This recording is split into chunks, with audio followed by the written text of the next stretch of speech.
Now I know you sponsor a lot of different series and a lot of racers in different series. And even if there's no races, like during COVID, there's still things that people can do digitally and online to represent the brand. Sure.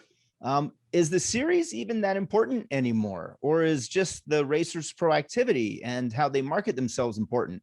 For example, maybe 90% of your sponsorships are in NHRA. Maybe you have so many you don't need anymore, but someone comes through and does really good at promoting themselves. Would you add more? Or are there any series that you just really don't need any more representation because you've got it covered?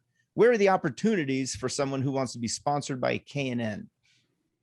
Sure. I think the series are still important. I think that racing on some type of level is still important. There's a connection piece there. It gives that person, and again, not to keep using the word validity, but it gives them a validity to the sport, right? Which makes all their other actions that much more valuable. You know, Alex, you know very well, I'm not a competitive person and I'm not really into racing. I have a great appreciation for what everybody does. I love automotive and I love everything, but the racing just not me. I've never really had an interest in doing that kind of piece. But there's no way that I'm going to get out there and be able to suffice a company like K&N and their needs by just saying, hey, I run this filter in my car. Right. It's something I have to have some kind of credibility.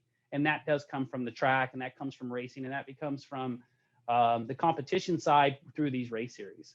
Now, is the real value from there? That's questionable. It's evolving into something different, in my opinion. And I think that it's the value is shifting in those ways. It used to be more about, you know, being on the track and being in competition, and just a small part was what was the outside activities.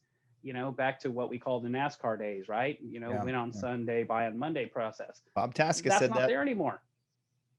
Yeah, that's not there anymore for really. I mean, you can look at some of the people that do just mediocre in their racing, not for any fault, not that they don't have talent or whatever the case may be, but they are really great at catching the consumer's attention, and they're really great at pushing brands and catching those products.